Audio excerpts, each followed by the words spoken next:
Good morning. Our scripture reading today is from 1 Kings 19, 3 through 6. Elijah was afraid and ran for his life. When he came to Beersheba in Judah, he left his servant there, while he himself went a day's journey into the desert. He came to a broom tree, sat down under it, and prayed that he might die. "I've had enough, Lord," he said. "Take my life. I am no better than my ancestors." Then he lay down under the tree and fell asleep. All at once an angel touched him and said, "Get up and eat." He looked around, and there by his head was a cake of bread baked over hot coals and a jar of water. He ate and drank, then lay down again.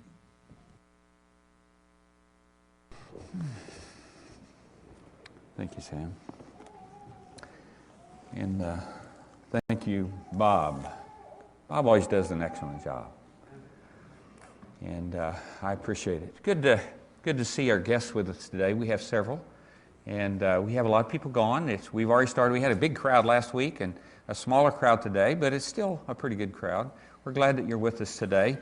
Go ahead and turn to Hebrews 12, Hebrews chapter 12. Let me alert you to several things. Number one, on January 8th, there's going to be a blood drive here. I got a call a week or so ago from the blood bank, and there's presently a shortage of blood supply in the Chicagoland area, and we were asked if we would host a blood drive in order to prop that up a little bit. So they will be here Sunday, January 8th, and they will set up in one end of the fellowship hall. They'll have several tables set up there. Melissa Johnson is coordinating it. I've asked her to do that, and she agreed, and she's doing a good job.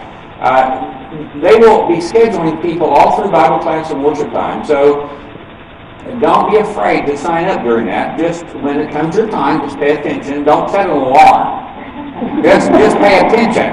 Pay attention and get up and go give your blood, and then come back and sit back down again. And if you have to bring the orange juice with you, that's fine. But don't faint on the way.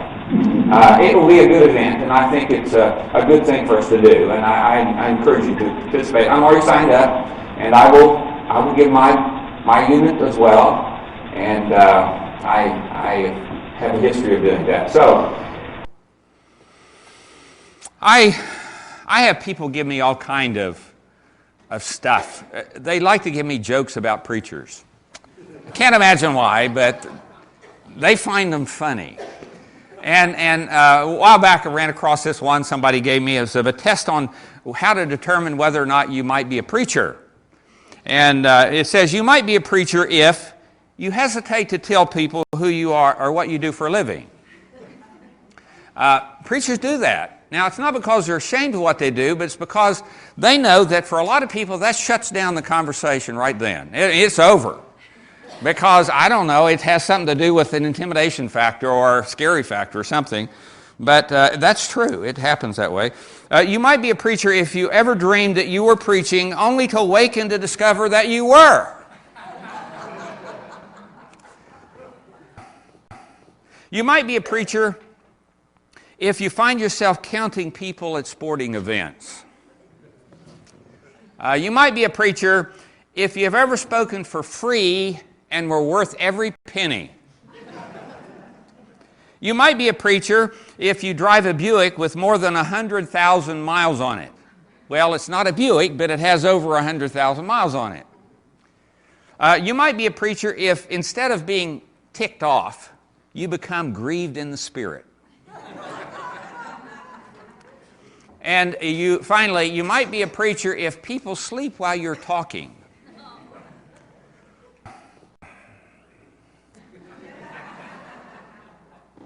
I remember as a student learning about some colonial churches that they issued to the ushers a long pole with a feather on one end and a hard wooden ball on the other. And the feather was for tickling the ladies under the nose if they fell asleep, and for cracking the men on the noggin if they fell asleep. It sort of makes a major incentive not to go to sleep if you happen to be of the male gender. Every once in a while, one of you will, as you're passing out the door, you will kind of stop momentarily and you'll just kind of apologize for dozing during my sermon. And usually your explanation will include something about, well, I had to work last night, or I'm on medication. I'm taking some medication that makes me drowsy, antihistamines, for example. Or I was up all night with a sick child, and I've made an appointment through the years not to get in people's faces if they happen to doze on one particular Sunday morning. I mean, I understand that. Most of the time it is simply a matter of excessive weariness or perhaps drowsiness due to medication. I've known both. I mean, I've experienced both. I've taken my share of antihistamines, and I've spent nights out with the children, up all night with children. So I understand all that. I'm a whole lot more concerned about the perpetually indifferent pew sitter who sits week after week, glass-eyed, kind of nodding monotonously in affirmation, than I am the hard-working, exceptionally weary soul who happens on occasion to doze during one of my monologues. You see, the one bothers me, the other doesn't bother me nearly so much. I guess I could say that it's not so much lethargy that concerns me, but apathy.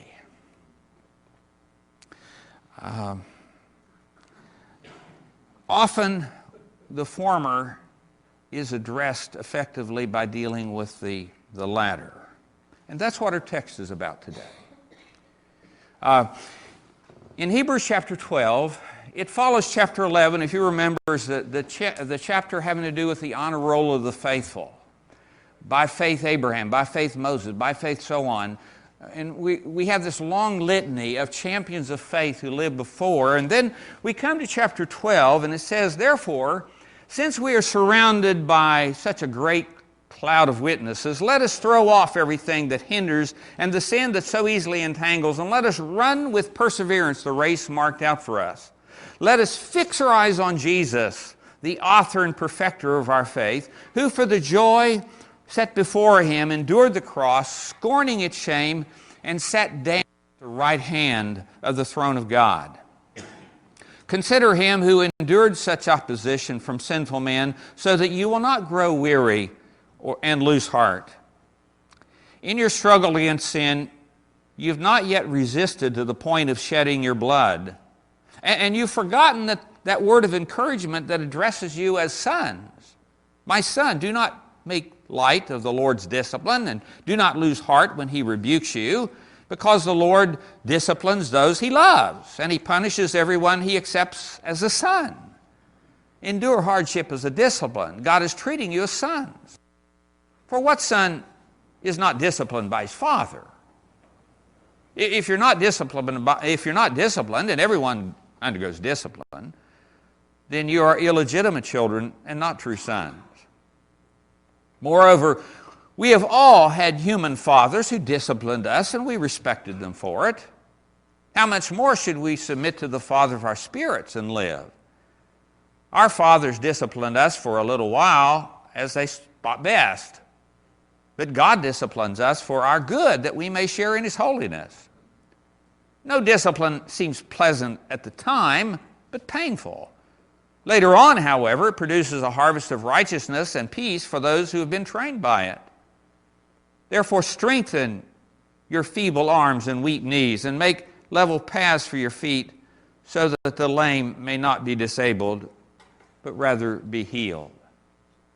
There's a fundamental difference between lethargy and apathy. At least as far as the common use of the terms are used in the push and shove of our language every day. Lethargy tends to refer to a present condition. Apathy, on the other hand, tends to refer to a state of being.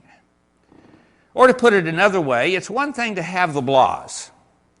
It's something else entirely to be a slug on the pavement of life. The Christians to whom this author was writing were not apathetic. They simply were lethargic. Their problem was not slothful indifference toward their Christian faith. Their problem was bone-weary languor. They were tired. They were so tired that they became lethargic.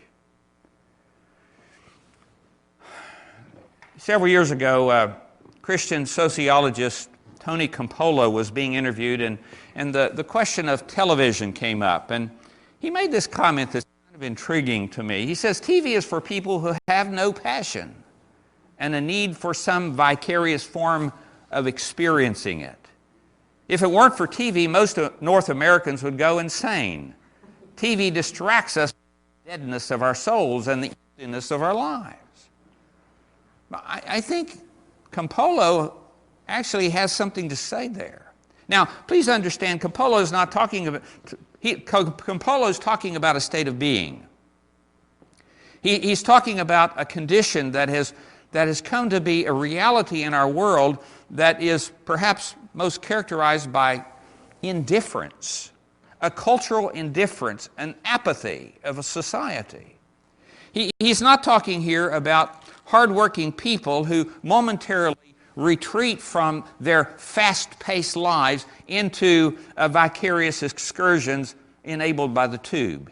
He's not talking about momentary breaks from reality, but he's talking about people whose TV has become their reality.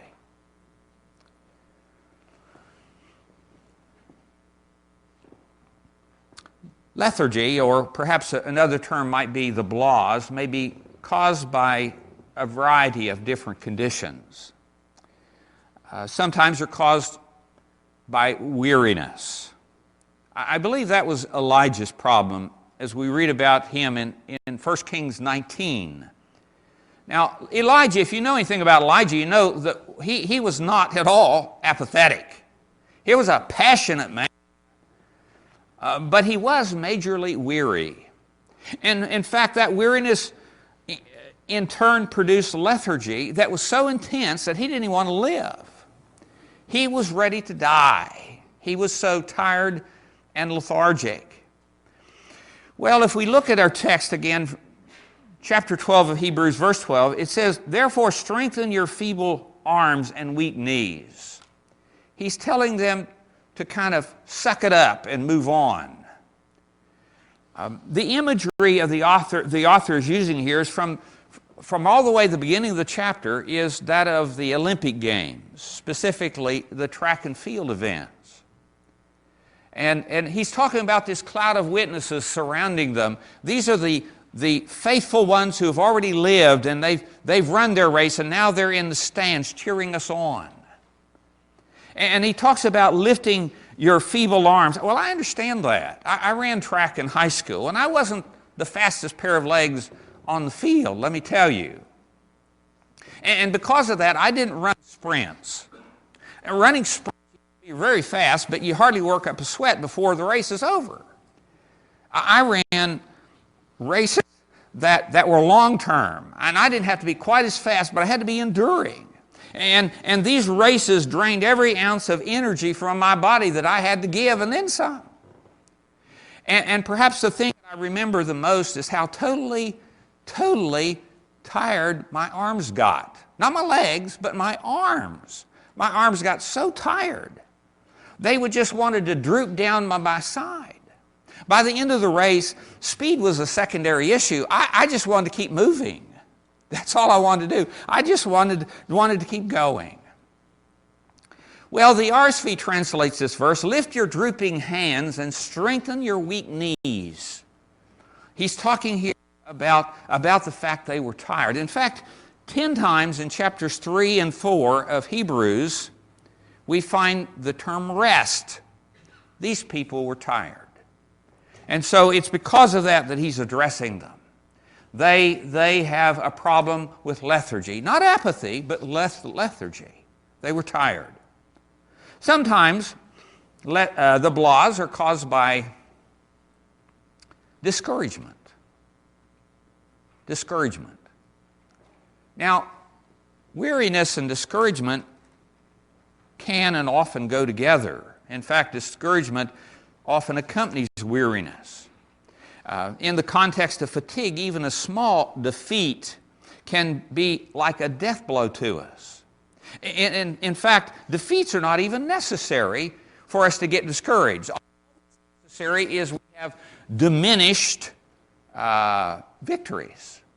We're not nearly as successful as we've been being, and all of a sudden we're still being successful, but we're not quite as successful as we have been being, and so we become discouraged. And that's very common, not only in the business world, not only in the athletic world, but also in our spiritual world as well. These folks were tired. They weren't having the level of success that they had grown accustomed to. They weren't having the level of success that they expected of themselves. And so the author is writing to them to cheer them, to encourage them, to uplift them, reminding them that things are not really as bad as they seem right now. They're just tired. Ironically, often the most impressive and the most productive people are the ones who are the most prone to discouragement. Now you think about it a second. Think about the people that you know of who become discouraged, and often that's true. They're some of the hardest working, most productive, most profitable people in the group. They were the ones that will crash and burn the hardest and the quickest. These individuals, these churches, are harder on themselves than others tend to be. And so because they're hard on themselves, they tend to grow discouraged and therefore lethargic. Sometimes the blahs are caused by boredom. Perhaps monotony or purposelessness might be a better term. Some of you remember reading the Odyssey by Homer in high school lit or college lit. I'm sure that I know I'm not going to give you a quiz on it, so don't be afraid. But there's a fellow that Homer talks about by the name of Sisyphus, and Sisyphus, you remember, he had this endless task of raising this prodigious stone to the top of this mountain and rolling it over on the other side. And Homer says this. He says, I saw Sisyphus at his endless task of raising his prodigious stone with both his hands. With his hands and his feet, he tried to roll it up to the top of the hill, but always just before he could roll it over on the other side, its weight would become too much for him, and the pitiless stone would come thundering back down again onto the plain. Then he would begin trying to push it up the hill again, and sweat would run off him, and the steam rose after him. Well, time and time again, perpetually through eternity, Sisyphus was pushing this stone up this mountain, and the stone would always roll back. He would never get it quite there. Well, a sense of futility takes a heavy toll on life and on our energy supply. And so it's easy for us to become discouraged. Vance Havner has written, too much of our orthodoxy is correct and sound, but like words without a tune. It does not glow and burn. It does not stir the heart. It has lost its hallelujah. One man with a genuine, glowing experience with God is worth a library full of arguments about God. Boy, there's a lot of truth to that. Harold Dodds was the president of Princeton for years, and he said it's not a fast tempo of modern life that kills, but the boredom, a lack of strong interest, a failure to grow, that's what destroys. It's the feeling that nothing is worthwhile that makes men ill and unhappy. It's easy to lose sight of our values. And when we lose sight of our values, it's easy then in our dimmed eyes to become discouraged and unhappy. Reorientation is always the first step toward the cure of the blahs. Not necessarily speaking of launching a new direction, but rather reestablishing one's sights on one's goals, refocusing. In verse 2 of this text, the author says, "Let us fix our eyes on Jesus, the author and perfecter of our faith." We fix our eyes on Him. We remember what it's about. What exactly are we trying to accomplish? That's the question. Where exactly are we trying to go? Who exactly are we trying to please? Has it really been as difficult as it seems right now? Is life really as futile as it appears right now? Or am I just tired?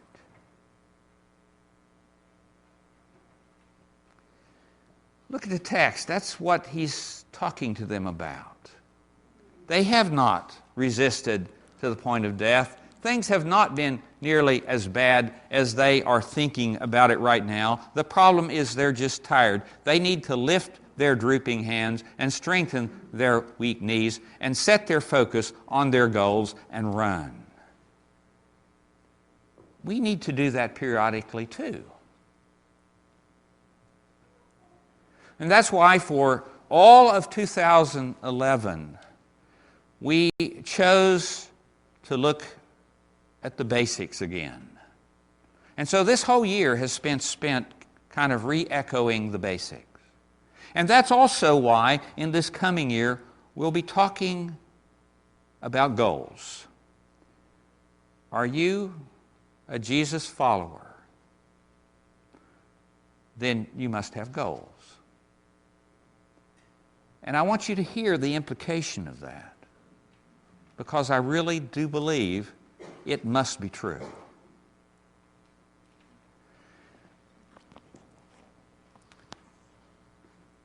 This is my last sermon to preach here this year.